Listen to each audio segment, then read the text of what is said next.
Save ചെയ്യേണ്ടത് എങ്ങനെയാണെന്ന് കഴിഞ്ഞ വീഡിയോ നമ്മൾ പഠിച്ചു. സേവ് ചെയ്ത എമൗണ്ടിനെ ഇനി എന്ത് ചെയ്യണം എന്ന് പഠിക്കാം. Welcome to day 5 of 100 days progress challenge. എന്റെ ഫിനാൻഷ്യൽ പ്ലാനിലേക്ക് ഞാൻ സേവ് ചെയ്ത എമൗണ്ടിനെ മാസാമാസം ഒരു SIP ആയിട്ട് ഇൻവെസ്റ്റ്മെന്റിലേക്ക് കൊണ്ടുപോകാനാണ് പ്ലാൻ ചെയ്യുന്നത്. SIP എന്നാൽ systematic investment plan. There are lot of videos available in YouTube. ഒരുപാട് ഫിനാൻഷ്യൽ ഇൻഫ്ലുവൻസേഴ്സിന്റെ വീഡിയോസ് അവൈലബിൾ ആണ്. എന്താണ്, എങ്ങനെയാണ്, ഇതിനെ എങ്ങനെ ഉപയോഗിക്കാം, ഏതൊക്കെ പ്ലാറ്റ്ഫോംസ് ഉണ്ടെന്ന് എല്ലാം അവൈലബിൾ ആണ്.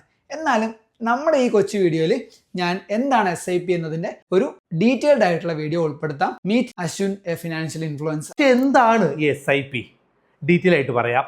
SIP എന്നാൽ സിസ്റ്റമാറ്റിക് ഇൻവെസ്റ്റ്മെന്റ് പ്ലാൻ. നിങ്ങൾ ഒരു സാലറി കൊണ്ട് ജീവിക്കുന്ന ആളാണെങ്കിൽ ഒറ്റയടിക്ക് വലിയ എമൗണ്ട് ഇൻവെസ്റ്റ് ചെയ്യാൻ കയ്യിൽ ഉണ്ടാവണമെന്നില്ല. ഇങ്ങനെയുള്ളവർക്ക് പറ്റിയ ബെസ്റ്റ് ഓപ്ഷനാണ് SIP. കാരണം മാസം ഒരു ചെറിയ എമൗണ്ട് വെച്ച് നിങ്ങൾക്കൊരു സിസ്റ്റമാറ്റിക് ഇൻവെസ്റ്റ്മെന്റ് പ്ലാൻ സ്റ്റാർട്ട് ചെയ്യാം. മാസം വെറും 500 രൂപയ്ക്ക് സ്റ്റാർട്ട് ചെയ്യാൻ പറ്റിയ SIP-കളുണ്ട്. ഇനി എന്താണ് SIP കൊണ്ടുള്ള ഗുണം? നമ്മൾ ഒരു മ്യൂച്വൽ ഫണ്ടിൽ SIP സ്റ്റാർട്ട് ചെയ്യുമ്പോൾ ആ എമൗണ്ട് പോകുന്നത് സ്റ്റോക്ക് മാർക്കറ്റിലേക്കാണ്. എന്നാൽ സ്റ്റോക്ക് മാർക്കറ്റ് എപ്പോഴും മുകളിലേക്ക് മാത്രമല്ല പോവുക, കയറ്റവും ഇറക്കവും ഒക്കെ വളരെ നോർമലാണ്. സോ സിസ്റ്റമാറ്റിക് ആയി നമ്മൾ SIP ചെയ്യുമ്പോൾ മാർക്കറ്റ് കയറുമ്പോൾ നല്ല റിട്ടേൺസ് കിട്ടുകയും മാർക്കറ്റ് ഇടിയുമ്പോൾ വിലക്കുറവിൽ മ്യൂച്വൽ ഫണ്ട്സ് വാങ്ങാനും പറ്റുന്നു.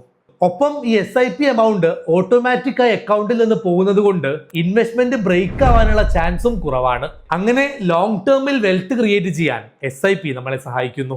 ബാങ്കിലെ ഫിക്സഡ് ഡെപ്പോസിറ്റ് 7% റിട്ടേൺസ് തരുമ്പോൾ കഴിഞ്ഞ 20 വർഷത്തിൽ 14% മുകളിലാണ് നിഫ്റ്റി ഇൻഡെക്സ് തന്നിട്ടുള്ള റിട്ടേൺസ്. സോ എല്ലാവരും ഉടനെ തന്നെ ലോങ് ടേമിലേക്ക് ഒരു SIP സ്റ്റാർട്ട് ചെയ്യാം. അറിവും അപ്ഡേറ്റ്സും ആയിട്ട് അടുത്ത വീഡിയോയിൽ കാണാം.